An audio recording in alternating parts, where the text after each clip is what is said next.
So again, thank you for being here, and let's get started. Julien, if you could just in your own words kind of give us your journey from Duke to Hollywood. And Noelle, if you don't mind doing the same. Sorry for all the audio difficulties, but we're good. Okay, is my audio okay now? Yeah, yours is great. Okay, good. Noelle, do you want to go first? Do you want to go first with your... Noelle can go first with her journey. Yeah. Okay, Noelle's journey is a little bit shorter, but just as impressive, and it's just like so great to see you in this role. So please go for it. So I graduated from Duke in May. I did Duke in LA in spring of 18, actually. So it was my sophomore spring, and interned at UTA while I was in LA, which sadly you guys have to do it virtually. So that's not as fun, but still the same experience. Interned at UTA in 18 and just kind of fell in love with the industry and stayed that summer and interned at Focus Features and came back the next summer, stayed at Universal. And just kind of kept in touch with UTA, with Julien, with Laura Ronick over the years, just trying to get my way back. And here we are 3 years later. So very lucky to be back here, but it's an incredible place to work. So you guys are speaking with the best of the best. He is the best boss, so. So can I ask, like, how did that, I mean, I know it's like, it's incredible serendipity, right? That you must have had an opening when you were, how did that happen? She probably doesn't even know this. So it's Laura Ronick, who runs our trainee program and our internship program, had consistently checked in and said, Noelle wants to come back, and and we can't figure this out. And we had a hiring freeze at the beginning of the pandemic. And as it was going on, and I think you had reached out at one point in the middle of that or at the beginning of that. And I have always felt that we, regardless of what the situation is, if you have great people, then you hire them and you try to figure it out. And, it was difficult for a while because we're going through some furloughs and just, incredible challenges, like as every company did. But as soon as it was clear that we were going to need more people, Laura started talking about you again, and generally would just say, and my assistant, my former assistant, Danny, had started looking because she wanted to work in production. And the first thing that Laura said was, if I can get Noelle to come back, do you want to interview? Do you want to, do you think that would make sense? And that is not how she phrased it to me. I know. And I said, sure. So this was kind of the process. And Laura is, exceptional at her job in that I think she sort of manages all sides and manages a lot of crazy agents. But of which you are not one. So that's depending on the day, I guess. Right. But that's kind of how it happened. And then I think you got a call a little bit out of nowhere, right? You probably had no idea that call was coming. And I think Laura had so sold that you were going to be the solution that I think she was even nervous that you were going to say that you didn't want to come or couldn't come at that point. So yeah. That's so funny. And then the other thing is, I will say this, because I am biased when it comes to Duke people and already had a relationship with you from before, Noelle works now in this moment, we're still doubling up. So everybody works for 2 agents. And my colleague and partner, Carolyn Sivitz, is the other person so Noelle had to interview with both of us in a context where I knew her and Carolyn didn't. And she gave the greatest responses to all of the interview questions. And I threw a couple of difficult questions at you. I don't know if you noticed, because I wanted to make sure that Carolyn got her shots in and got to see the grit, and you delivered. Yeah, that pretty much sums it up. Laura called me on a random Thursday and was like, Julien's desk is open. Do you want to interview tomorrow? She's like, no promises. Like, don't even know if I can get you an interview, but if you're interested. So that's really funny to hear the other side of it, but clearly something worked out. So she was working both ends. Yeah. So may you all have as great of a first boss. It's a lofty goal. But it's so nice to see these full circle stories, and doesn't happen every day. So it's great to have you here too, Noelle. So Julien, tell us your journey. So, you know, we have something in common, Noelle and I, in that I was also an intern at UTA. After my, I had done a couple of different internships and was planning on going to law school, and had, you know, like interned in the Senate. I had interned for a district attorney. I was all set to basically go to law school, and that's what sort of my parents had decided made sense, and that's what I sort of, you know, hoped I wouldn't have to do, I guess. But it was better than med school in my mind. And my dad's a doctor, so it was all set. And a friend of mine that I had interned with at the Senate called, it was like December, I guess, of my junior year, and said that she was going to intern at a production company in Los Angeles. And, you know, it had never really occurred to me that you could get that kind of a job or what that job would be. So I decided to do that as well. I told my parents that I was going to study for the LSAT while I was doing that internship. And, you know, my parents, who'd been really supportive through school and everything, basically just thought I'd lost my mind. So they were like, if you can find your way to Los Angeles and pay for it and figure it all out for the summer, good luck to you. So I packed up the car, and I was living in a garage of a fraternity house at UCLA with another Duke student who was interning at UTA. And I was interning for a producer named Chuck Roven. And it was $200 a month that we cobbled together ourselves, I remember. And we thought it was great, but in retrospect, I realize now that they put a couple of dumb kids in a garage and made them pay for it. But it was awesome. And I would go work at that internship during the day. I would work at a place called Hamburger Hamlet at night to pay for it. And I did that for about a month. And then all the while, I was meeting with Duke alumni. And it was now it's, I don't know how you guys feel about whether it's a big or small network, but at the time it was like 4 people, and 3 of them would hang up the phone when you called. So it's you know, I got lucky and got the one who didn't, who said that I could come meet him, a guy named Brant Joel, who's now an agent at William Morris. But at the time he was at UTA. And it was a general meeting. I walked into his office and he said, you know, you're a Duke student? And I said, yes. He said, do you want an internship here? This was at UTA. And I said, sure. And he said, we'll pay you more than you get paid at Hamburger Hamlet. And I said, great, because I wasn't getting paid anything at the other place. And he said, okay. He made a phone call to the head of HR. And then he told me to go down to his office. And I did not speak to him again for 5 years. And it was like a 3-minute thing that changed my whole life. I went down, they offered me the job. And then I moved to UTA and finished the summer for 2 months as an intern. And it was the greatest thing ever. You know, I didn't have any background in an entertainment company. I didn't have any connections. I didn't have, other than, you know, some people that I knew at Duke. And the idea that you could watch anything that was in the video library, or you could read anything that you wanted, or you could, you know, see how the business was working, or talk to agents or assistants was incredible. And I didn't have any money, and I had nowhere else to go. So I basically would come in at 6:30 in the morning and leave at midnight every day. I was sad on weekends because you couldn't go into the office. And I just did that for the whole summer. And it was the greatest. And at the end of the summer, they offered me a job, and I went back to school. I, you know, had my senior year, graduated. And then I was back here pushing the mail cart 2 weeks after graduation.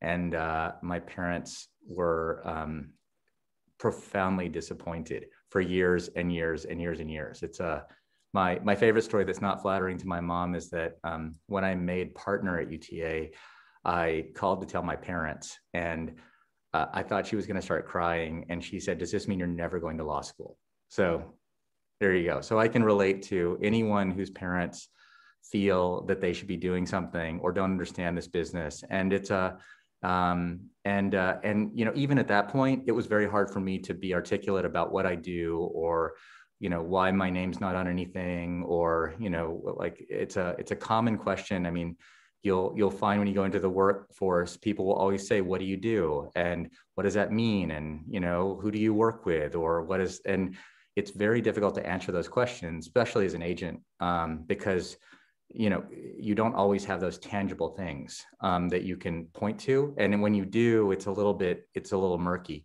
So I was in the mailroom. I was an assistant for a couple of years. At the time, the company was about 60, 70 people. I was an assistant to a guy named David Kramer, who's now the co-president of the agency, and then assistant to Jeremy Zimmer, who's the CEO of the company 20 whatever years ago. And now the company's over 1,000 people, and here we are. It's amazing how long people stick around at UTA. I think that must say something.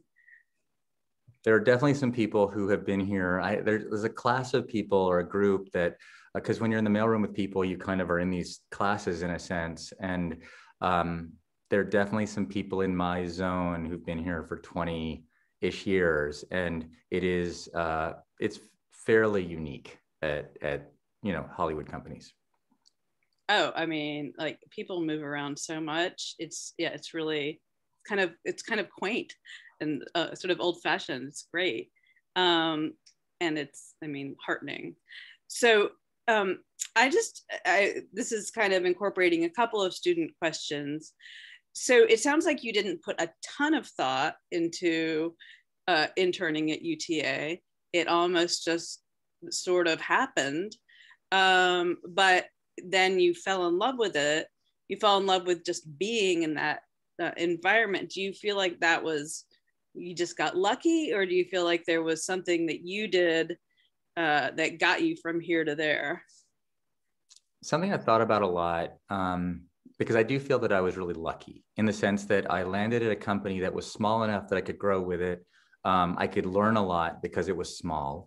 It was a rough and tumble company at the time. Like what I didn't know, because my head was down working, was that at least twice in the first 5 or 6 years while I was at UTA, it easily could have gone out of business, and multiple agents had left, and I just didn't notice. I was oblivious to it because I just was living my life and trying to survive.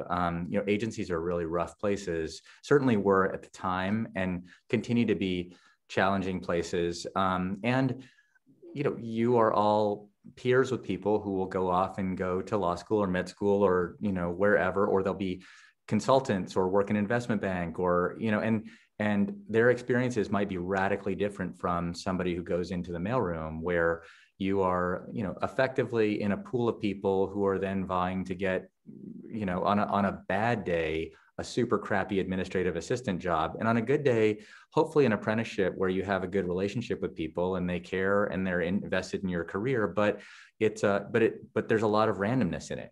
Who you work for, who you work with, how much people care about you, how successful they are. It's very, when I look back, I could have worked for any number of agents out of the mailroom. I happened to work for the person who became the head of the department, then became the co-president of the agency. The next person I happened to work for was the person who became the CEO of the company. And these are my mentors. And it wasn't always pretty, but it was my reality. So at least rowing the boat was hard, but at least I was rowing it in the right direction, but I can't say that I planned it. I can't say that I was this sort of Machiavellian person, like charting my moves. Had I thought, someone asked me a couple of weeks ago when I first got to the mailroom, what was my plan? My plan was to work for Brant Joel, and I didn't even realize he hadn't been at the company for a year when I got back to UTA. So when I asked the head of the mailroom how to go to his office so I could thank him, he was like, he doesn't even work here anymore. So and I wanted to work as a talent agent. I wanted to work with actors only. There were all these things that I had decided, and there were so many turns along the way that were lucky. I really loved film. I loved film and television, but in my mind, I was going to be a film agent because of some choices that I made where I spent some time in the digital group and then I moved back into film. I had to figure out ways to be competitive. So I started signing a lot of people in television. And then a couple of years later, there was a huge boom in crossover from film to television and back again. So a huge foundation of people that I represent are people who are really successful in television and moved into film. I happen to love writers and understand writers in many ways more than I understand directors. most of the directors that I represent started as writers, and then I moved them into directing or got their films made. And those people are arguably the most powerful, creative entrepreneurs in the business right now, when you look at who is really influencing what's happening. And that's lucky. I didn't plan that. I think intuitively somewhere, I just love people who create things. And I think that the biggest thing is I just had the true love of film and television and theater and fiction and the artist. So back before everyone else was doing it, you were seeing it as all sort of one, because there used to be this hard line between film and television. You're either one or the other, and that of course is no longer, and you were sort of ahead of the game in that regard. What is it about, I was trying to explain to the students before class about how your job is kind of such a good example of a more sort of buttoned up 9 to 5, well, not 9 to 5, more like 24 hour, but that a corporate executive job, and at the same time incredibly creative. And I don't think people think necessarily of agents as having a lot of creativity in their work, but it seems to me like you do. And so first, what is it about writers and writing that you love so much, and how would you say that your work is creative, or what, if you could just describe that kind of blend that it is? I've always admired creation and creative things, and have never felt the envy that some people feel when they're around creative people. I've never felt that like, I could do that better than they could, or they should do this. I guess I've always seen myself as a facilitator or even a protector, in some ways of their vision. I don't tell people what to do. I don't, with clients, I don't say you should do this, or you would have been more successful had you done that. The way I communicate with clients is often, it's about choices, and there are realities to the choices that we make. So if you want to make a small independent film, it is highly unlikely that it's going to make $100 million at the box office. And if you want to make Avengers, then you probably are going to be told what to do a lot, when you go and make it, because they're expending a lot of resources and it's a valuable asset for that company. And the interests are different. So you're not going to be able to tell everybody what to do. I think that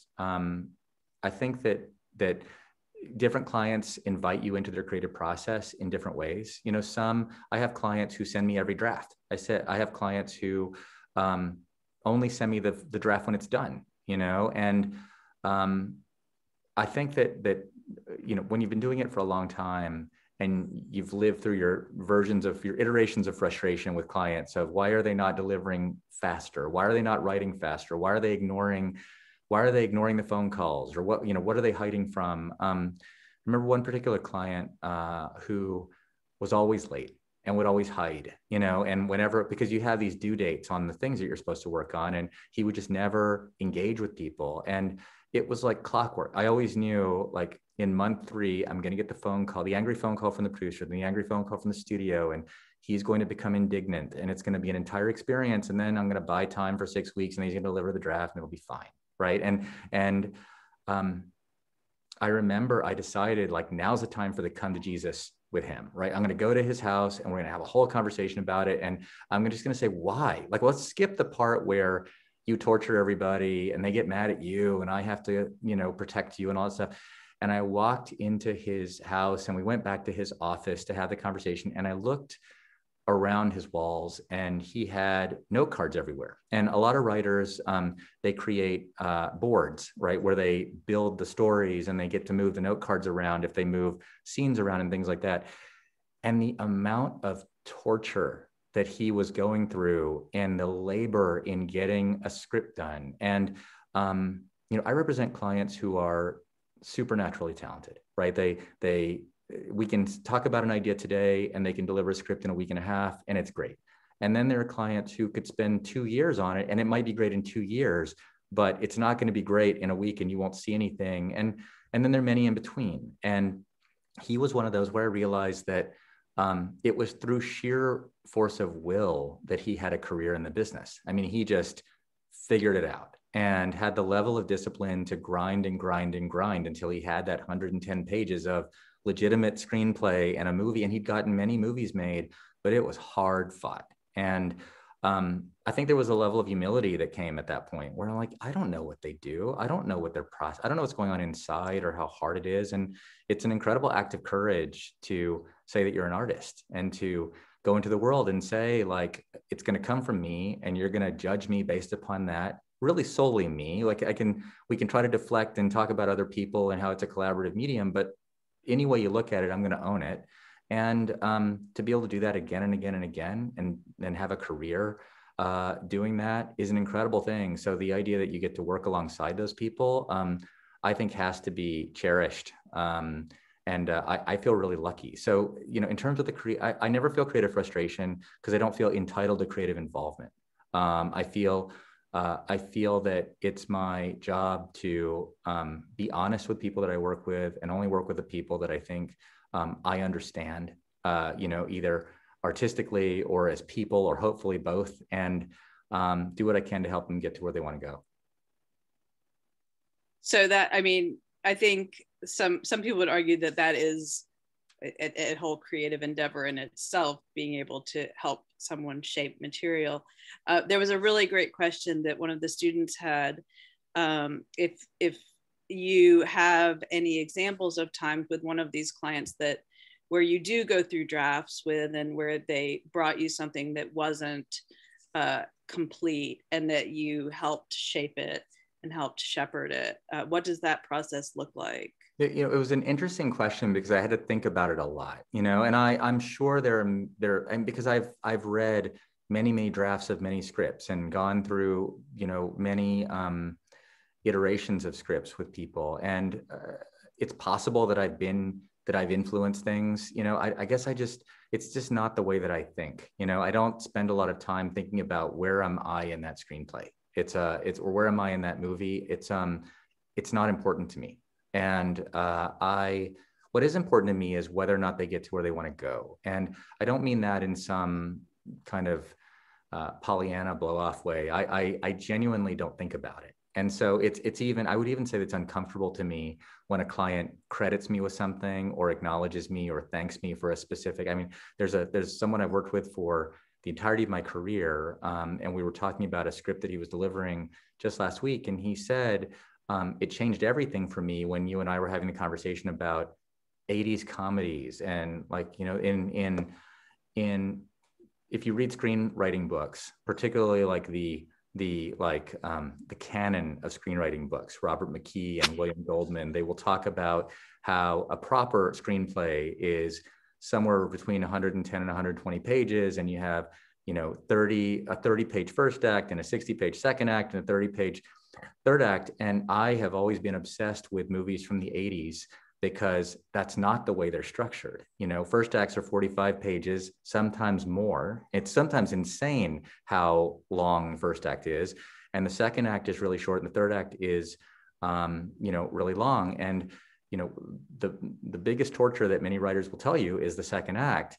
And part of the reason why so many movies have a shitty second act is because they're too long. So what genius came up with the idea of shortening the second act and then just having the best parts be the longest parts? And so we've had many conversations about that, and I will obsess over it. If I see a movie on TV, I'll say, hey, that movie, and I'll mark it. I'll watch there's a War Games. If you've ever seen War Games, Matthew Broderick does not show up in War Games until minute 14.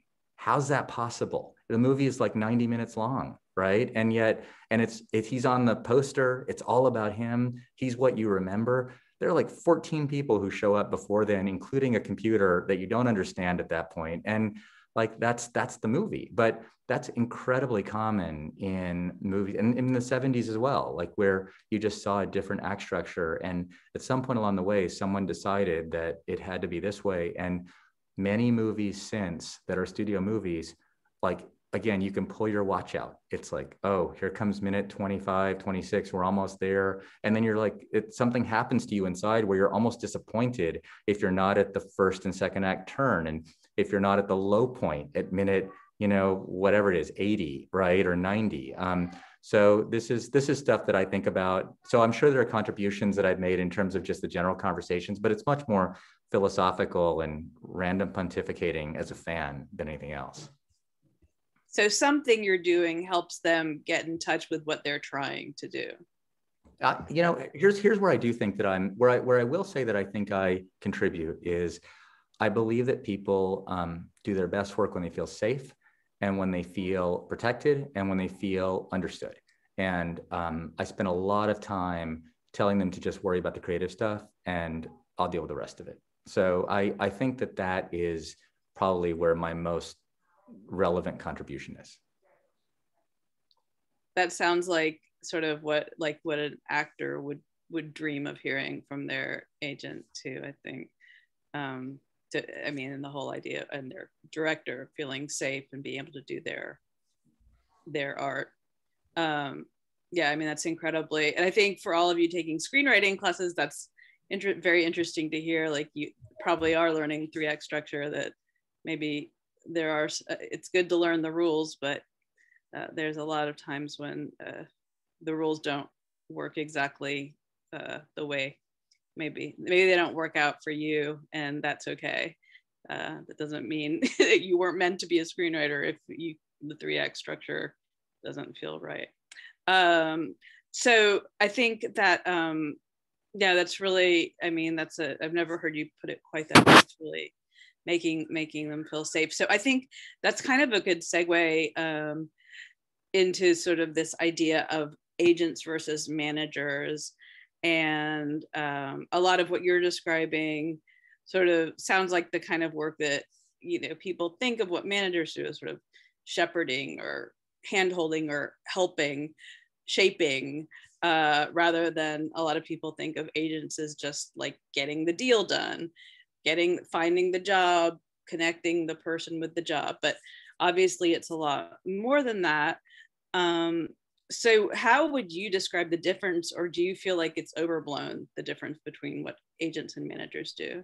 I think the biggest distinction is that managers can produce things and agents cannot. And obviously the degree that any of you follow it, the Writers Guild just went through an entire action to kind of regulate this with agents. And I suspect they'll eventually explore regulation with managers as well.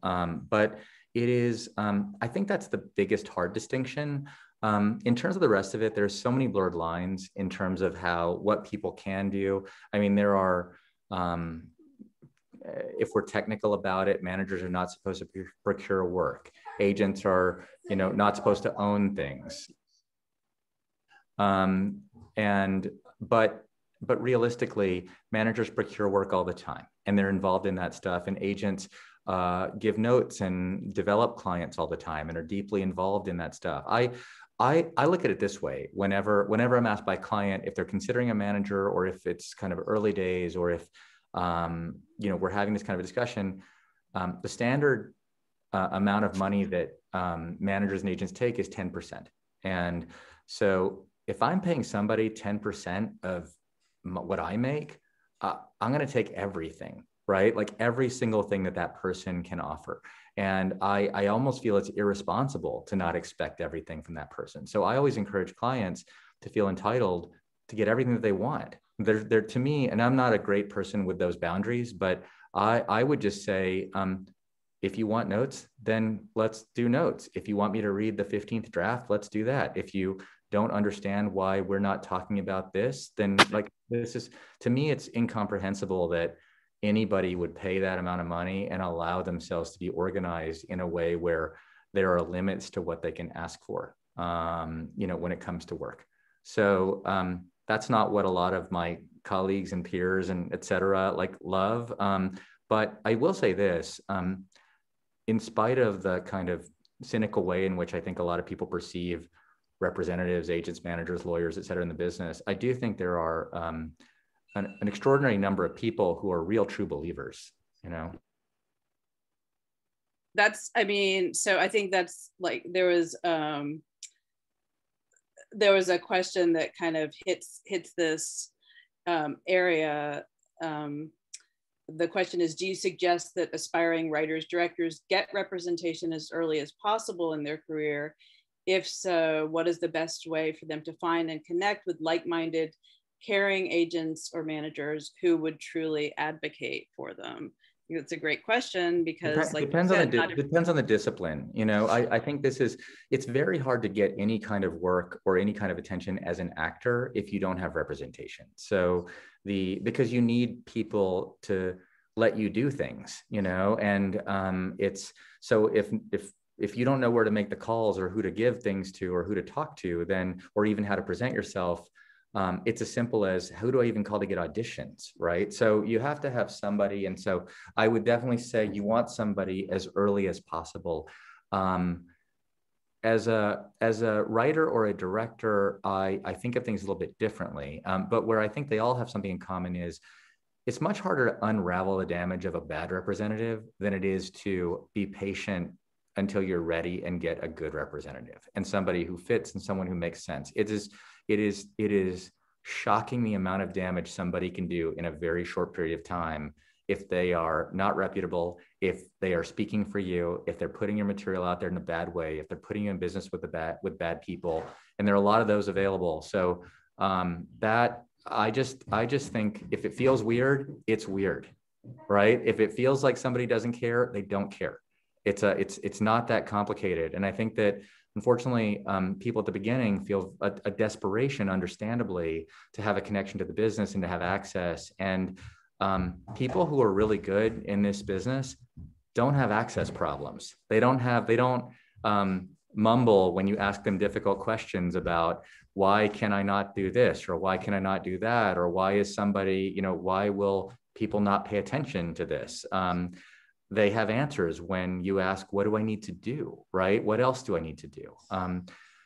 What I often say to writers is the whole thing is about having a script. The rest doesn't matter at all. It doesn't matter how many relationships you have. It doesn't matter how well you network. It doesn't matter how many parties you go to or what rooms you're in. If you don't have the script, nobody cares. If you do have the script, everybody cares. So it's essential to maintain that discipline where you write and rewrite and rewrite and rewrite and subject yourself to a level of scrutiny that's incredibly uncomfortable, so that you can get to a place where you feel so confident that it's your voice. This is what I'm putting out there, right? Like there's no like half measure of, let me float this out there and see, you know, the whole, let me just put it out there and get some feedback. I think that most people know when the script's not there, right? And I think that, you know, when your voice is there, but structurally it's not perfect, or it doesn't feel professional, you know, it doesn't fully feel like a professionally executed, that's different. But if the essence of the writing is there, I think most people know. And if it's still eluding them, I think that they know. And so I just think it is perilous to put it in the hands of professional people in that context if you don't feel that you've really polished it to that degree. If you think there's work to do, do the work. And if you feel stuck, move on to something else and play around with it, because worst case, you'll develop your craft. Best case, you'll find that one was a dead end, but it led to something else. There are people that I represent who have been nominated for Academy Awards, who have had shows on the air, who have had lots of movies made, and they abandon stuff all the time and come back to it later, all the time. They get stuck all the time. They have writer's block all the time, right? And they, this is a discipline and a level of anxiety that you kind of have to be prepared for in that profession, because it happens. And then for directors, you know, directing is really tricky too, because you again have to have, you have to have video of something, right? You have to have made something. It's very hard to get work unless you've directed theater on a super high level. You know, that's really the only way to move. And then, and the quickest path, and again, going back to where we started, writer directors. If you write something, if you want to direct something, then either write something that you think people will want badly enough that they will let you direct it, or find somebody to collaborate with where you can develop something special. And that can be a short film, that can be a feature film, that can be anything. And the other thing that I would encourage anyone who wants to direct is just make stuff. People get attention on TikTok. People get attention for stuff they put on, Twitter or on Instagram. It's like, it's incredible what people get attention for today, and the barriers have completely dropped.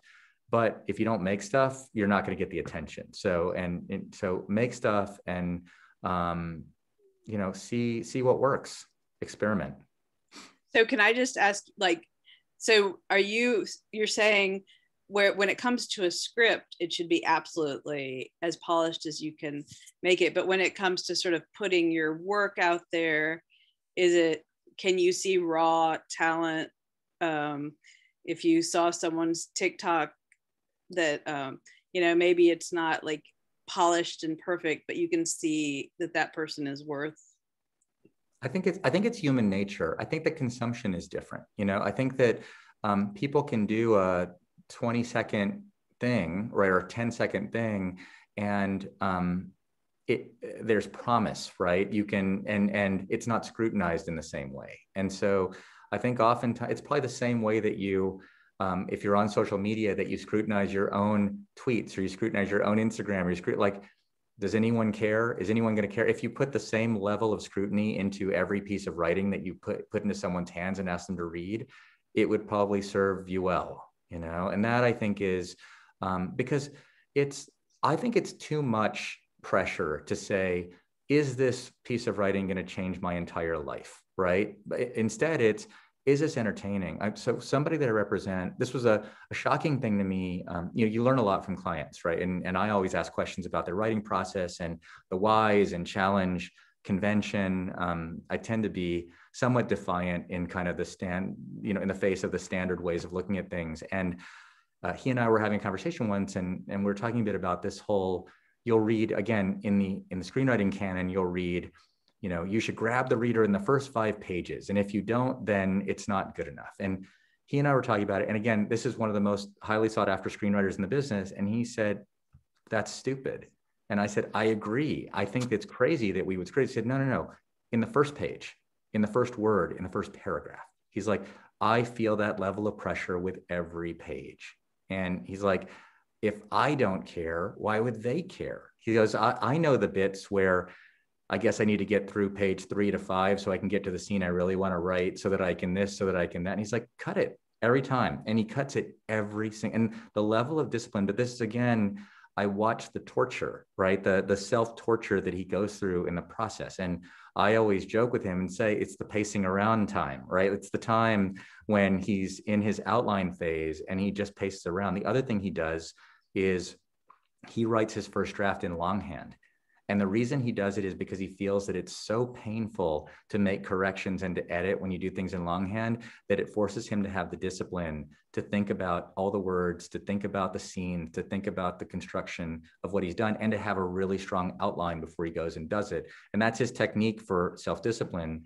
Again, some people, as I said, some people do it all on the computer. They'll write, there's one client who just writes and writes and writes and writes, and he'll end up with like 300 pages of stuff, much of which is nonsense, and he has zero emotional connection to pushing delete on entire segments that he doesn't like, right? And this other person who writes longhand, it's like he's like crying over, tearing up pages and getting rid of stuff. So this is, and then there's another person who spends all of his time thinking about it and puts it all in his head. And by the time he goes and writes it, he has so worked it out in his mind and so understood his process that he can tell you the number of hours it's going to take to actually execute the screenplay.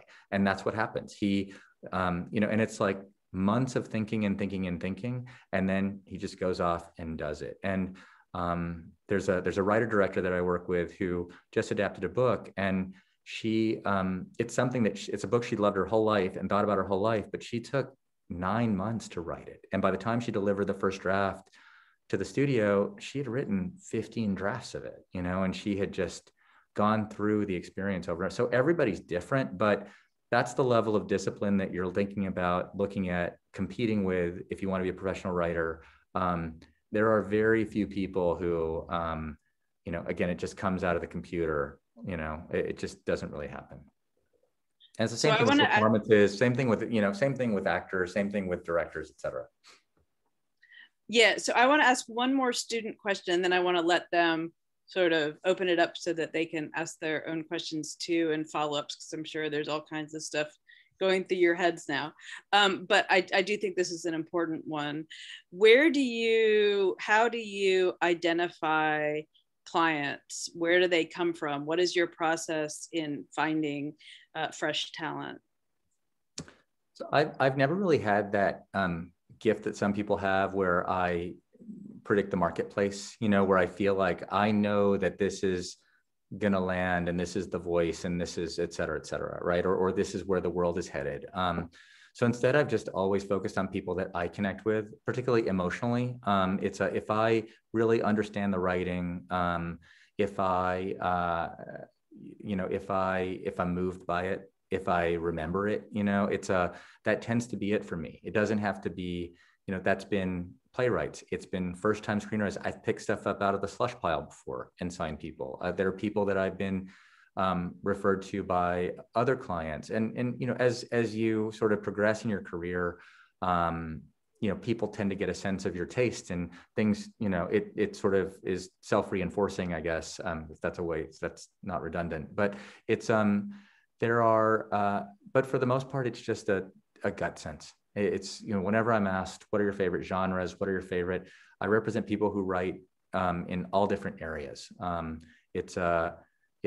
represent a lot of people in comedy, but if you said to me, I would not trust myself to tell you what is funny and what isn't funny. I can only tell you what I think is funny. And those are the people that I try to represent, and it's the same thing with all the other areas. So it's a very gut sense.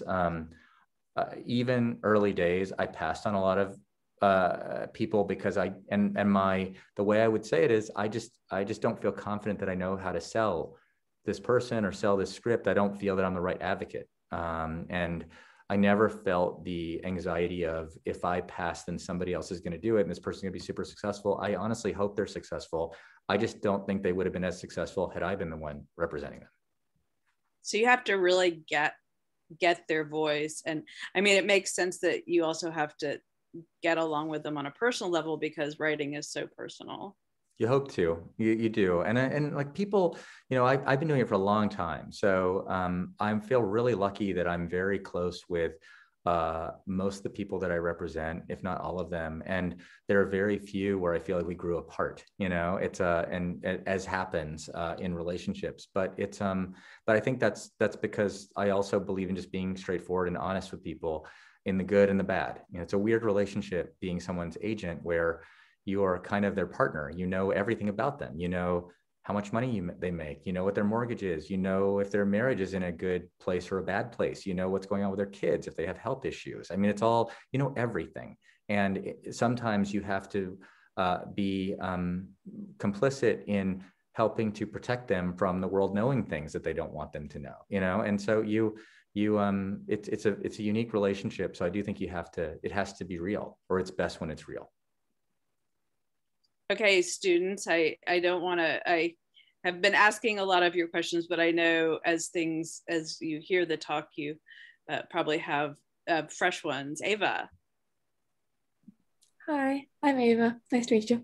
Hello. I was wondering, you talked about how you wanted to be a lawyer, and I assume that was like your primary focus at Duke.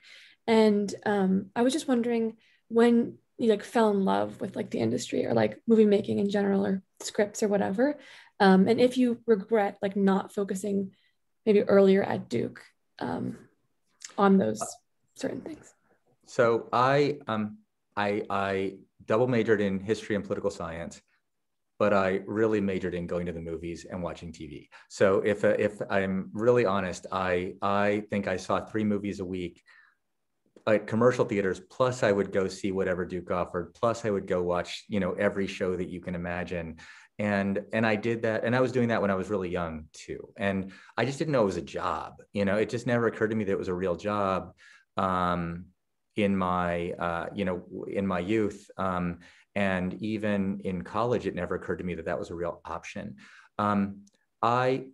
Here's what I regret. I regret not taking literature classes. I don't regret that I didn't take film classes. I don't regret that I didn't take theater classes. I regret that I didn't take literature classes. I regret that I didn't take more science classes. I regret that I didn't explore things that I subsequently would have had to work much harder to go find ways to explore. And there are many, many books, even theory books, that I had in some of the English classes or literature classes that I've gone back and picked up and read since, because I felt that I had denied myself kind of the moment to look at some of that. And philosophy, same thing. Like these, things that I think are kind of the opportunity that we have by going to schools like this and being exposed to the minds that you're exposed to and the peers that you meet. If you're going to go into this business, you will have plenty of time to be around actors, writers, directors, producers, aspirants of this,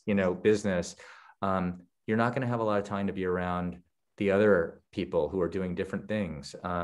It is, so that would be my regret. But it's not a prerequisite, it's just, I think that it just allows you to have different experiences. Just tagging on a little bit to that. I mean, Duke has changed a lot since we were students here. And now there really is a sort of, there's a cinematic arts major that just began, and there's a more thriving arts community. I think classes like this still help to introduce people Absolutely. to each other, that they wouldn't otherwise have ever met. So that's still happening. It's not like it's fully I didn't mean that, by the way. I didn't mean that to in any way say that you shouldn't engage in anything in the arts or the in media. I just think that that's to be singularly focused on something that you then want to do for the rest of your life. Potentially, I would say it's better to explore different things and be well-rounded. Which is something you can do at Duke that you couldn't do if you were a film major as an undergrad, and that's all you were doing. No, I was just going to ask you, how do you think things would have been different if there had been these opportunities, or do you think that would still be? It's different. It's different now, and they do have all of these. They can take screenwriting classes and they can take production classes, and but we had some things. We had there was a film theory class, and then there was a Cable 13. I don't know if that still exists, but that's a TV production studio. And there were things that you could do to take a look at the equipment. I wish I would have done that though. I do wish I would have spent more time understanding the equipment. I never really exposed myself to the technical aspects. And it was only later that I had to go, and also through books, right? I had to go and really learn about the different disciplines and what it means, and what are the different kinds of cameras? What's the difference between film and video and digital, and, et cetera, et cetera. What are the different, I'm never going to be an expert on, photography, but to even have a general understanding of the language of it. The other thing that I did do is I did a deep dive on film history and really watched old movies, which I found particularly with older people at the time, right? So part of the reason why I bonded with my mentors, we didn't bond over how I was being treated. We didn't bond over some other life philosophies, but we sure bonded over old movies that we loved. And it was a great common language that I had with them. And it also allowed for more joy. It created a space where I could say, it's incredible that I'm working with this agent who works with this writer who wrote this movie, or this person who wrote this, who created this TV show, or this person who directed this film. And I had context for that. And when he would say things like, doesn't this person remind you of David Lean? I had seen Lawrence of Arabia. So I knew, and I had connected the two things. And I always had connected the who made these things. I've always had a level of reverence for the people who actually make the things. That's interesting that you wish you had done more of the technical, because you're not in a production job at all, but just having familiarity. We had I had other people make that comment, more and more executive level jobs. Okay, guys. If you want to feel badly about yourself as an agent, go on to a set and have all of the people in production stare at you and wonder why you're there. So it's it's good to know a little bit. To not stand in front of certain people, and yeah. Okay, Miranda. Yeah, hi, thanks for being here. I'm curious kind of how your process differs when representing writers versus directors versus producers, and kind of how those relationships might be different, working more or less with them and things like that. There are inherent differences in how they work. So if a director makes a movie, let's say, they're gone, it's a year and a half, sometimes 2 years of their lives. And so there's a lot of buildup, and it takes a lot of time to get to that place. So there's a lot of let's call it research and development work, where you have to find the projects, develop the projects. If they're writing the projects, you have to find ways that they can maintain an income while that's going on, and constantly create opportunities. And there's sometimes a feeling of futility that exists in that, because you don't know when it's going to happen. Everything is based upon when someone is willing to spend money on making something, or sometimes based on getting an actor, et cetera. With writers, it's different, because you can have all different kinds of conversations. You can make suggestions. I can't say to a director, you should go make something, because they also want to make something. But I can say to a writer, or a potential writer client, I am most successful as an agent when you're creating things. So, and that's an empowering thing. So my personal belief is that every writer, regardless of how successful they are, should constantly be thinking about creating things. And in addition to doing work for hire, in addition to going on staff of shows or whatever it is that they're, I can say you should work in television and film. You should do multiple projects simultaneously. So it's a different approach. And then with producers, I think that that it's a lot about trying to understand what they're trying to accomplish. The most successful producers in the business tend to have some kind of an identity. And that identity can be that they make quality things. It doesn't have to be like Mark Varadian makes Transformers, but he also has made lots of other kinds of movies. And, I think that you have to figure out, what is that identity? Is it, and how do you reinforce it? And how do you make sure that when you take on projects, everything is helping to advance your narrative, even if it's for the sake of making money or for the sake of making a living or commerce. Again, there are pros and cons to every decision, right? So I think it's all about being able to speak of what your job is in a way that's hopefully honest, and clear. And could you just elaborate a little bit? There, we had on the panel last week, I remember. Oh, no, you're covered up again. I think you covered your microphone. Is that better? Yes. I don't know what's going on with this audio. I just moved something half an inch, but anyway. So we had a speaker who was a writer director who was saying how important it was to kind of have a story that you're telling about yourself, and sort of like this identity, professional identity. Is that sort of what you're getting at with when you're talking about producers? I don't necessarily, and some people would talk about that in the sense of brand. I think brand is a tricky word because it sort of connotes that it connotes a real curation, and a real, to me, that's a hard thing to maintain, because we're all different. We all like different kinds of things. And today you might be excited about, today you might be excited about Lord of the Rings, and tomorrow you might be excited about Handmaid's Tale, right? Or you might be excited about Nomadland, right? And so how do you think about yourself in a way and talk about yourself in a way where it conveys the kinds of things that you like? And by identity and in that way, I just mean, how do you sort of first understand yourself and what you're trying to accomplish so that you can then be clear. And everyone has to do this. You know, you have lots of general meetings in this business, whether you're a director or writer or, you know, actor, or by the way, if you're looking for a job, you'll probably take meet and greet, like the meet and greets, right? And there'll be the question that people ask in that uncomfortable moment after you've told them where you're from and stuff, where they say, so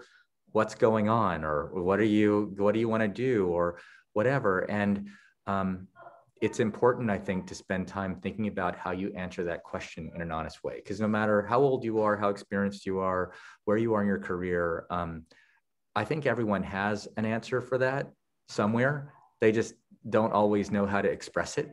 And I think it's worth spending time thinking about that, because that's really the essence of what you have to do and what the most successful people are able to do.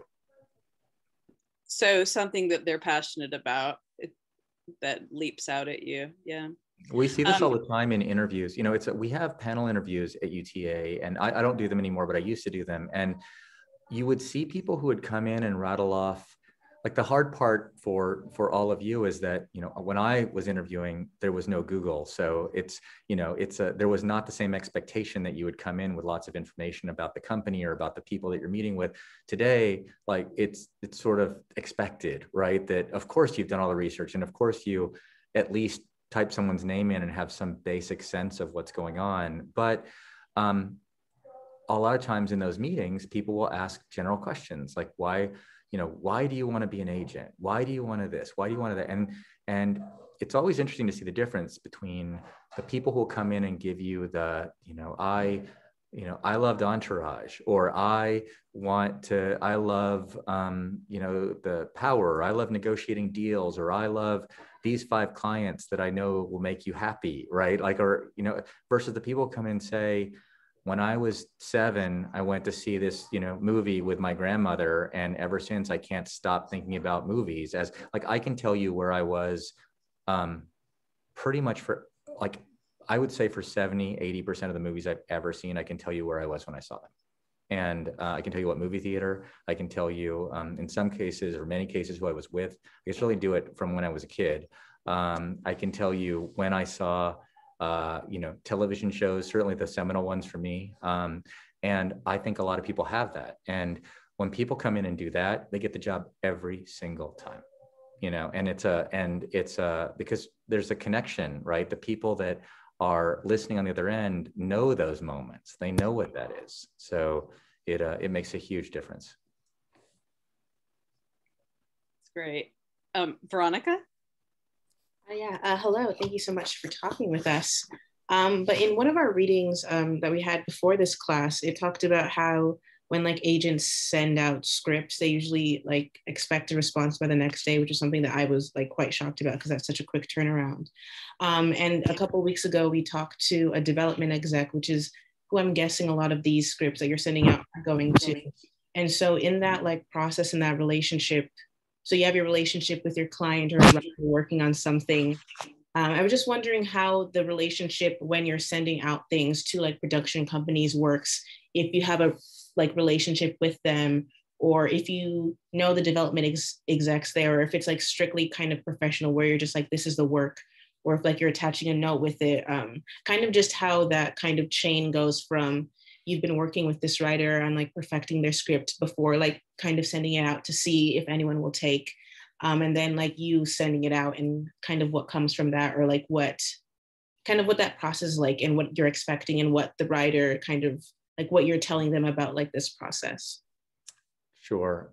So, there are 2 versions of sending things out. One is it's someone's sample, right? Where you're sending something out and you're trying to procure work for somebody. The other version, which is probably the version that you're referring to, I'm guessing, is when they generate something new, right? And they're putting it out into the world, and you're trying to sell something, or you're trying to find a home for something and find an opportunity. I will admit that I've probably said a lot of things that make me sound super nice and friendly and all that stuff. This is probably the darker version of me when we send things out, because I take it incredibly personally when someone has gone through the exercise of writing something and creating something, and they're willing to put it out there. And particularly if people ask to read it, it's like a real thing. We didn't have to send it to that person. We didn't have to give them an opportunity. And so my circle of submissions tends to be very small. And it tends to be people that I feel are likely to, they may not want to do it, but they will respect the submission and the opportunity. And it doesn't matter to me what level they are, it doesn't matter to me how long they've been doing it. In some cases, it might be a producer who's been working in the business for 20 years or 30 years. In some cases, it may be a young executive, who just started. If I feel like they respect the reality of that process, I also don't care what people think if they don't like it. It's not interesting to me to hear their feedback because it's because in the same way that I don't presume to tell people what they should and shouldn't do creatively, or I don't have interest in those people doing that to my clients because it clouds the experience. By the time we've gone out with it, I've said everything to the client to the degree of honesty that I'm able to give about what I think of the execution. And in some cases, they've listened to me and, it's in a place where I feel like we have a real shot. In other cases, they haven't, or they've said, I'm exhausted, I can't do any more work and let's just go, or I so believe in this and I disagree with you. There's one project I can think of now where I just fundamentally disagree with the client about what the script's about. And I think he's saying something to the world that he doesn't think he's saying. And he intends a different message. And we've had many, many conversations about it, and he disagrees. And he found a producer who agrees with him, who's a reputable producer. He found a director who agrees with him, who's a reputable director. And maybe I'm wrong, because we don't know everything about everything.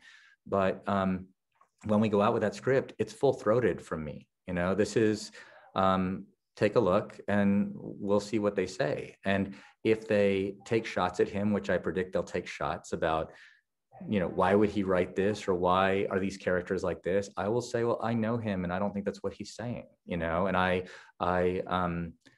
but I think that, I think you have to do it with confidence, and you have to do it with an expectation that if people want to read it, it's a real opportunity that you're giving them. And I think you have to hold people accountable if they consistently don't do that. I mean, there are lots of people who call every time I have a script who never respond, who I know don't read it, or who pass it around to other people, or who handle things in a fairly, in my view, disrespectful way.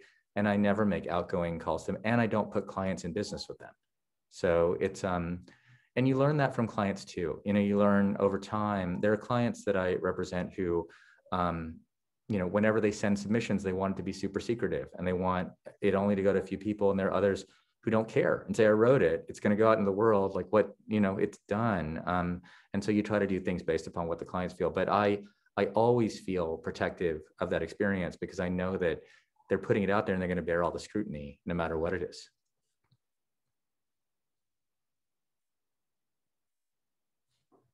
And it usually takes, it's for the people who are good at their jobs, it's 24 hours. The people who are less good, it's longer. And they come up with all kinds of excuses, but the reality is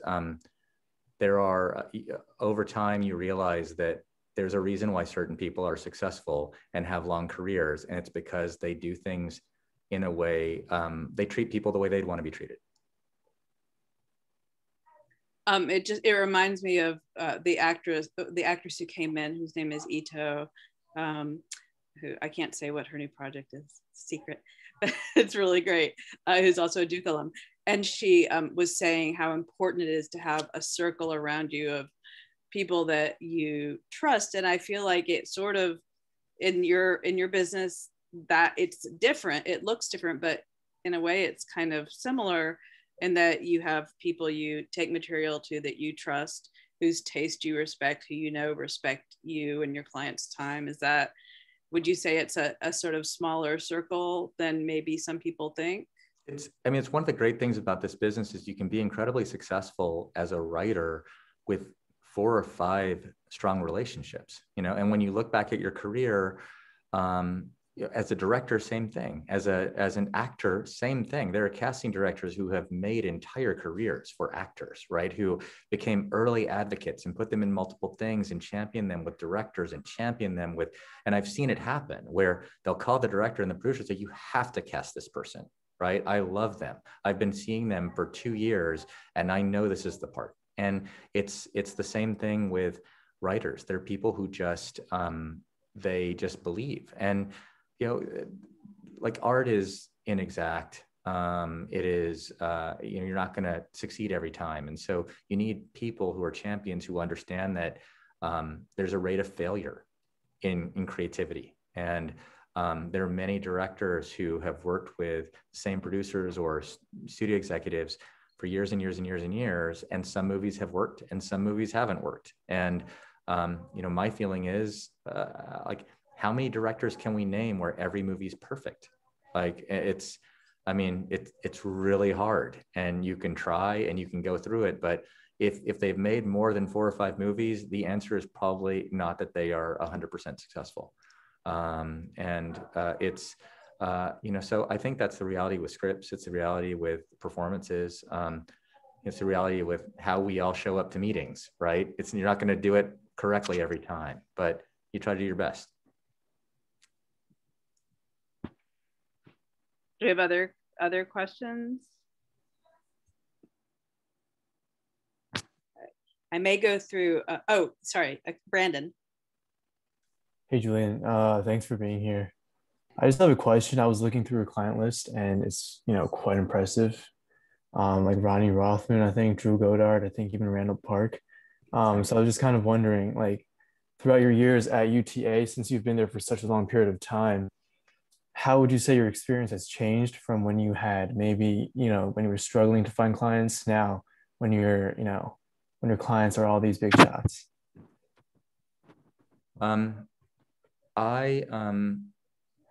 The biggest change is that I have more sort of management responsibilities at the company. I supervise a lot of other agents, and I tend to be brought into,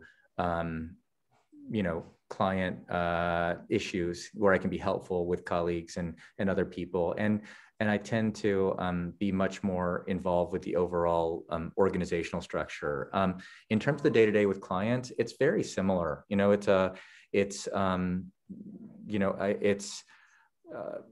Because the struggle is the same. A lot of the people, again, that I represent are people who create things. Drew is creating a TV show now. Randall is going from a show to a movie, and he's going to direct something that he's written, and he is constantly kind of moving through different things. And Rodney Rothman is working on an animated movie and also working on a live action movie, and so it's kind of the exact same thing. The real difference is that at the beginning you're trying to convince people that these people are talented. You're constantly like making introductions and hoping to find relationships and hoping to sort it out. And then you kind of go through a period where it gets a little bit easier because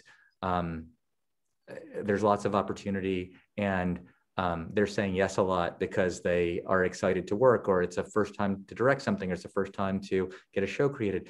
And then it shifts because they're choices. And suddenly they start thinking, well, if I have the ability to get something made, what do I actually want to make? What do I like? If I make this, will it take me forwards? Will it take me backwards? What will happen? And a lot of people in this business, I find the creatives tend to live this up and down thing all the time. Of every time a job ends, producers will talk about this all the time. Like the movie ends and they get super depressed because they're like, oh, I have to start all over again. And I think that writers and directors and actors have the same experience, right? Will I ever work again? What if nothing ever works? And part of the experience is to really manage those ups and downs and to not live it yourself. You can have your own, there's an entire spectrum between you're totally divorced from the emotional experience that the clients are having because you have lots of clients and, somebody's going to be fine, versus every single up and down you're living. And I definitely have gone through periods, particularly early, where I was living every single up and down. And you realize at a certain point, every day is going to be bad because something bad's happening to somebody every single day. So if that's your choice, you're going to have a rough ride, you know, and it's equally unhealthy probably to have, you know, every day that's perfect. But I find that now I spend much more time making sure that people who are having nice moments acknowledge those moments and embrace them and live them a little bit. And for the others, I already know that I internalize all the bad stuff. So I'll definitely be there for the people who are having a rough time. It's equally important to me now to make sure the people who are having special opportunities are really experiencing those and recognizing how special it is to have good stuff happen. So you've still got people at different levels in their careers. It changes all the time, you know, and I still take on people who are in the earlier part of their career, because I find it really gratifying, you know, to see people get those first opportunities. There's, you know, many times when I do it now, I'll do it in collaboration with other people, but I still do it, you know, and I still am excited about it, because it's an incredible thing. Somebody who gets their first movie made, or gets their first job on a TV staff, or gets their first movie job, or gets paid to write for the first time, or is allowed to direct for the first time, you know, or gets all that stuff is really exciting. Which is probably different than some agents who become more interested in sort of the dollar signs, because obviously those clients aren't going to bring in as much at first, but it sounds like the job isn't just the 10% for you. It's I think people who are talented and are allowed to really do what they're best at, in my experience, tend to make money. You know, they tend to be successful and they tend to have long careers. I think where it gets really tricky is when they are motivated by commercial success, or a fear of failure, or the obligatory nature of, this is the next thing that I should do, because if I don't do it, I might not, you know, it might not last. I think that's where it gets really tricky. But again, I gravitate towards a certain kind of person. So I again love creators, because it doesn't matter if your movie was a total bomb, or if your show was a total bomb, or if you wiped out on a script. You're one script away from winning the Academy Award, or having a giant sale, or making an independent film that is, you know, really special, or like there's no barrier between you and the next step, other than obviously, you know, your emotional state and your ability to go and execute. That's such an optimistic view, and I'm sure you helped to create that. It's only you're one script away, even if the last thing maybe was I mean, I believe it, and I've seen it. You know, you just see that people's lives it can change so fast, you know, and it's in either direction. No, that I can see why that would be thrilling. So I think we have a couple more questions before I want to get to just a little bit about just sort of working at an agency, and for students who might be interested in pursuing that. Sam, did I see your hand, or was it? No? Okay. Other questions? Yeah, John. Hi, thank you for joining us. I just had a really quick question about, so as someone who is so busy, but also like responds to emails so quickly, I'm like really bad at responding to emails and text messages. So I'm wondering how you balance those, but like on a deeper level, like how you like find space and time for you to like have personal time, or like family time, or just like, yeah, I guess just like time away from work, or are those two so intertwined? Like, do you not see your work as like work? I mean, I'm really lucky, because if I were not doing this as a job, I would watch movies, I would read books, I would want to go to theater, you know, I would watch TV. Like, these are all things that I would do for fun. So it doesn't feel like work to me. I also love creative people, so I would want to talk to creative people. There are obviously days that are not as great as others, but for the most part, I tend to not feel like the hardest days for me are when clients are going through difficult times, or when I see the train wreck coming. You know, when I can visualize the problem coming, and either it's some behavioral thing where I've done something wrong, or the client's doing something that's creating the problem, or that they're being treated badly by someone, or it's inevitable. Those are the rough days where I tend to feel like it's work, because that there's a problem that you'd like to solve quickly and you can't solve it. You kind of have to live it. Or when someone's disappointed and that it's hurtful, and their movie's not successful, and they spend as much time working on their movie as this person across the street did, where their movie is successful, and it's random, right? Why was Tom and Jerry the most successful movie of the year financially in terms of an opening last weekend, but the movie that came out 2 weeks before, nobody went to see, even though the same number of theaters were open, and the same, was it because Tom and Jerry was exponentially better? Was it because the winds, in politically had changed? Was it because people felt more confident? Did more people have the vaccine, right? Why is one Netflix show, Queen's Gambit is a great show. There are lots of other great shows that got buried, right? And why? Why did everybody wake up and decide, why was Normal People really a big deal for 4 weeks and then didn't really get any love at the end of the year, in the awards, even though it was everything anybody wanted to talk about before that?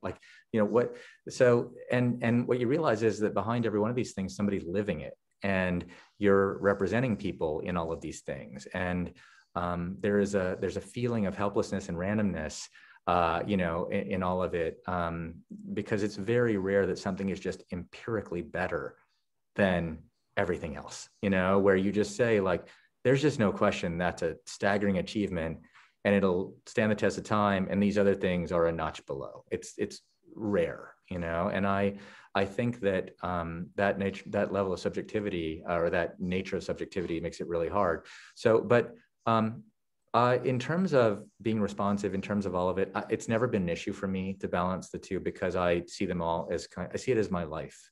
So, spending time with my family are important, and the work stuff that I do is important. And at different points in my life, I've been better at it than I have been at others. I will say this though, it is a choice to be in this business.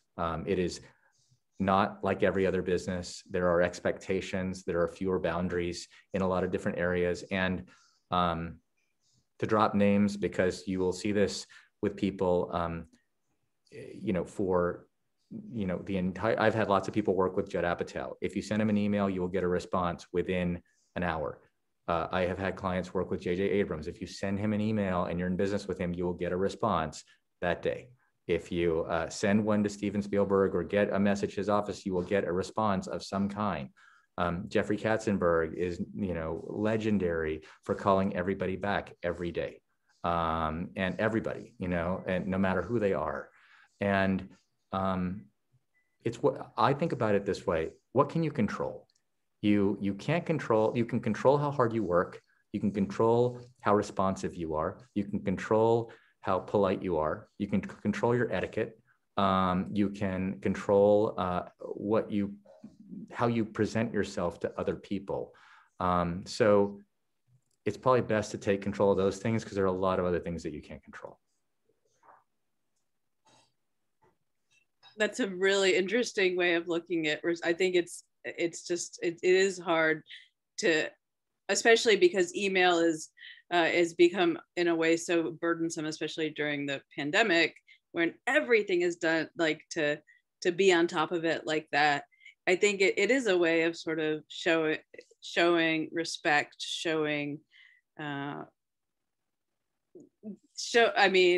it is something that you can control, but it's also just showing that you think someone's important enough to get back to them. I think that does something for your reputation, also that you I think it also demonstrates that you're organized and that you have control of your life and your business, and that you have a handle on what you're trying to accomplish, so that you can be clear in expressing to other people what you're trying to accomplish, or not. An answer might be, I'm not interested in that. Or an answer might be, you should reach out to so-and-so. That's not something that I'm going to do, right? But it's an answer, and again, I have colleagues who are incredibly successful, who never read emails. I have colleagues who never delete emails, who just I have colleagues who delete everything. There are lots of different paths, but I've always tried to take control of the things that are available to control. And with a lot of people, you'll notice who are like that, it's very short. They're very short and concise, but they still are responding to you. And I mean, short and concise is a lot better than procrastinating for weeks because it seems too big or something. Anyway, so I want to just make sure we have time to sort of talk about, you know, there were a lot of questions along these lines that, you know, is it true that an agency is kind of the best place to get your start? Or should you know that you want to be an agent if you do an internship?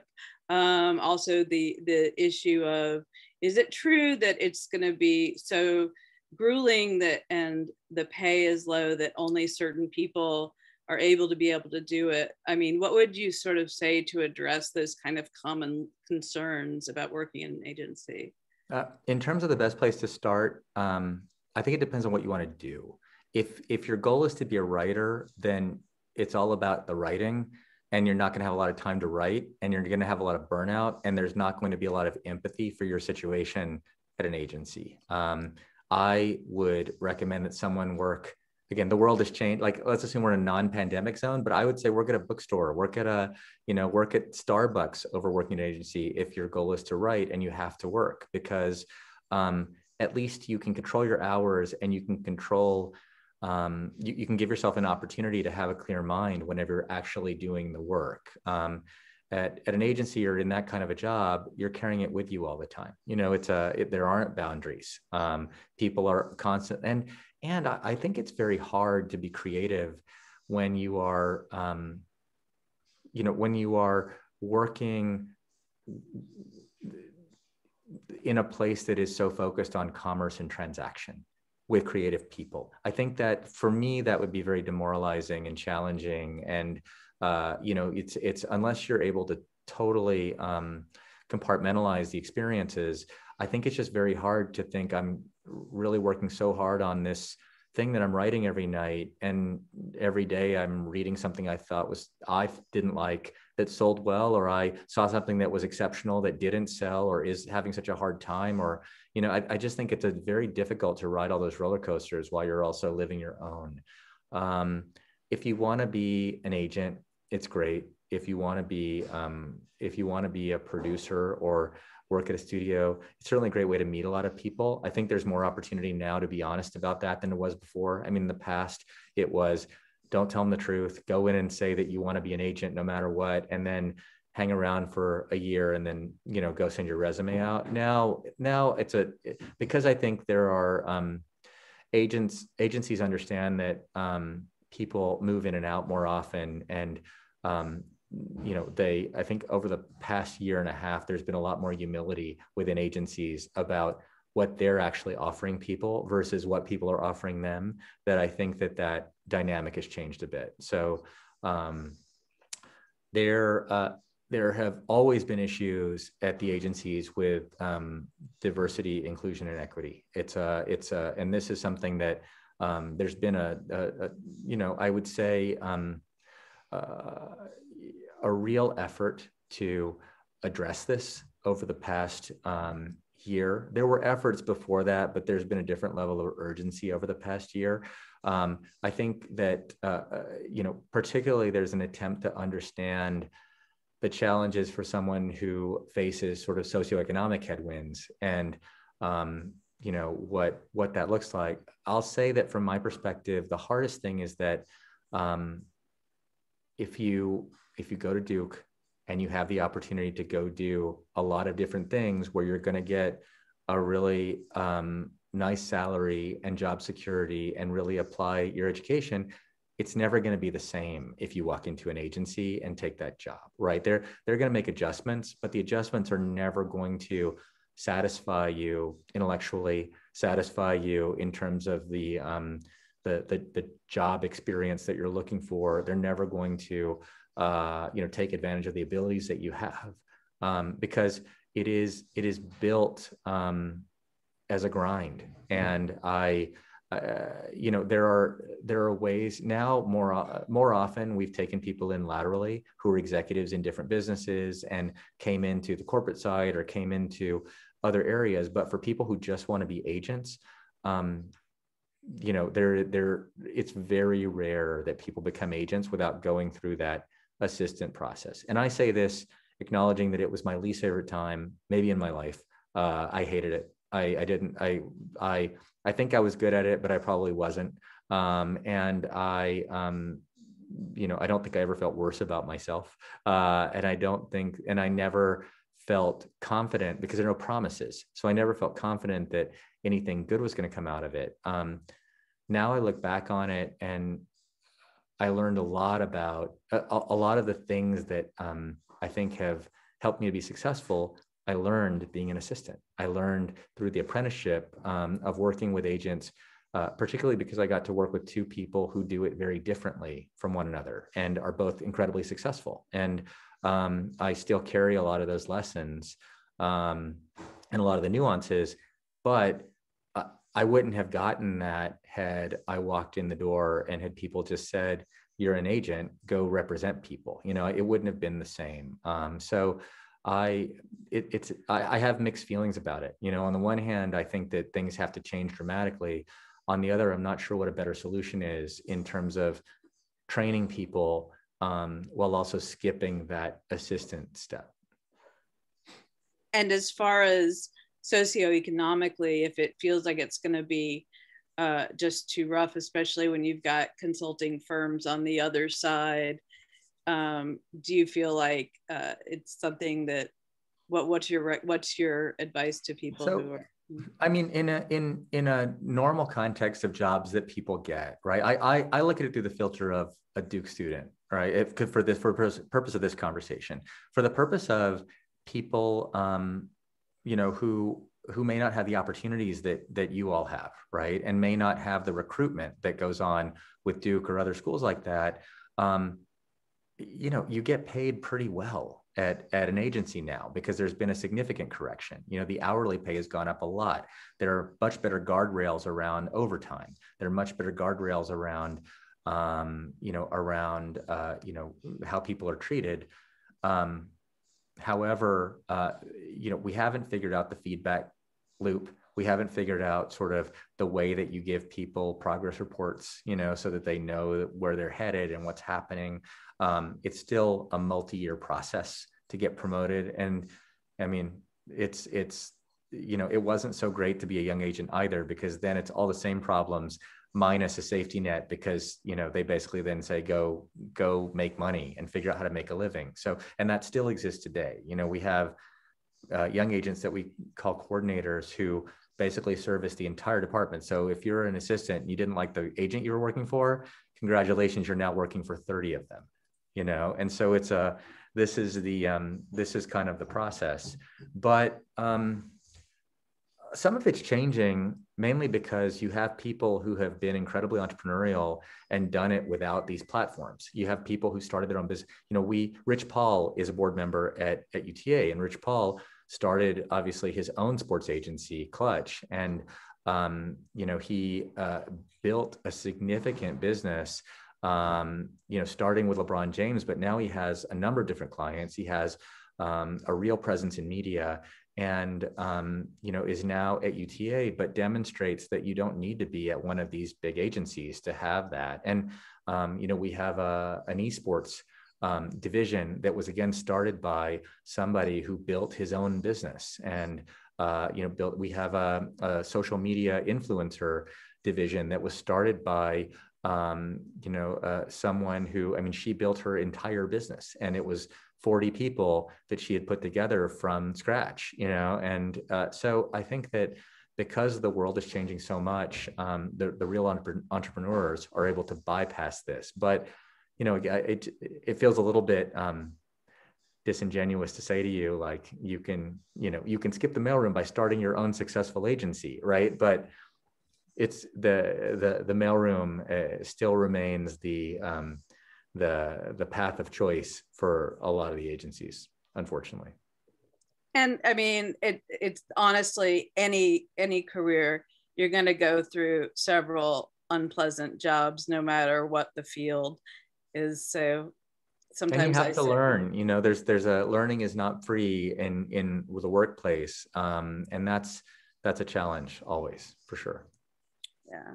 So just because it's sort of like you've heard more about these stories of agencies doesn't mean it's like a golden pathway in other careers. So last question, I don't want to keep you too long past what I told you. For students who are considering trying to intern, I know it's a difficult time now for agencies, although Noelle just got hired, so that's great.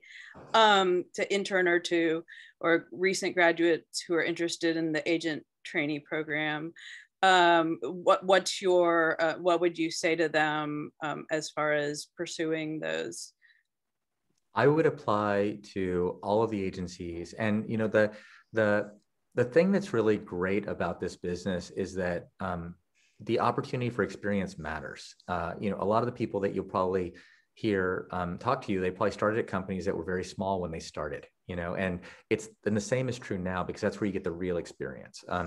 Yes, if you're at a big company, there are formalized programs and they kind of give you, you know, a bit of a path, but you don't have the same hands-on experience. You don't have the same, you know, all hands on deck, come figure this out, experiment, try things. And I just would not be dismissive of any opportunity where I would spread the net really widely and send and reach out to a lot of different places. If your goal is to be an agent, a producer, a manager, you know, an executive, I would be really aggressive about reaching out to lots of people and see what they say, and pay attention to how they treat you. Pay attention to how responsive they are. Pay attention to, you know, what they're asking you. You know, there are certain things that are true. Bigger companies will pay better than smaller companies, but smaller companies will give you more opportunity for experience and probably more opportunity for advancement. So, you know, these are kind of things to consider. But I would definitely I would not limit myself, because had I, you know, I did not get an internship at CAA, which was the biggest at the time. I did not get an internship at William Morris, which was the second biggest at the time. And I did not get an internship at ICM. I got an internship at UTA, which was, you know, as I mentioned, like a small place and pretty sort of messy. And I didn't know the difference, right? And it didn't matter to me, because they were still in the business, and because they were so disorganized, nobody cared that I was around all the time. You know, and I didn't mind delivering all the mail to everybody, and everybody was happy to talk to me because they needed more people to do stuff. So you kind of created your own grad school. I mean, it's a, you know, it's incredible how much opportunity you can find if you're enthusiastic and willing to work hard. I mean, that's my biggest advice is that you know, talent is like a very sometimes upsetting differentiator, because some people just have a level of supernatural talent, but there are very few of them. Most people have the opportunity to outwork everybody else and to distinguish themselves, and at least get into the zone where you have a shot and you're in consideration all the time for opportunities, because you've outworked everyone. It is I mean, we talk about it all the time. You know, immediately, most of the, whenever I hire an assistant, Noelle being an exception because she hadn't done it, but when I interview people, and the mailroom will send you lots of people to interview, and you'll get lots of phone calls from agents, you know, who are, you know, where the assistant's currently working and they're trying to convince you to hire their assistant, or from, you know, different people. And I always call the head of the mailroom and say, who's the hardest worker? And it is the most important, it's the most important thing, because you know that I know how crummy that job is. I know how annoying it is to be there early and stay late and deliver the extra thing. And I know how hard it is to do it all and still somehow convey your enthusiasm and passion for the business and for what it is that you're trying to accomplish, and to do it in a professional way.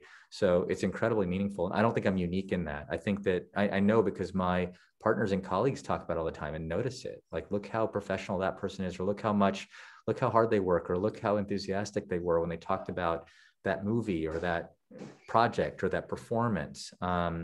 And it carries over. So I think that that really matters.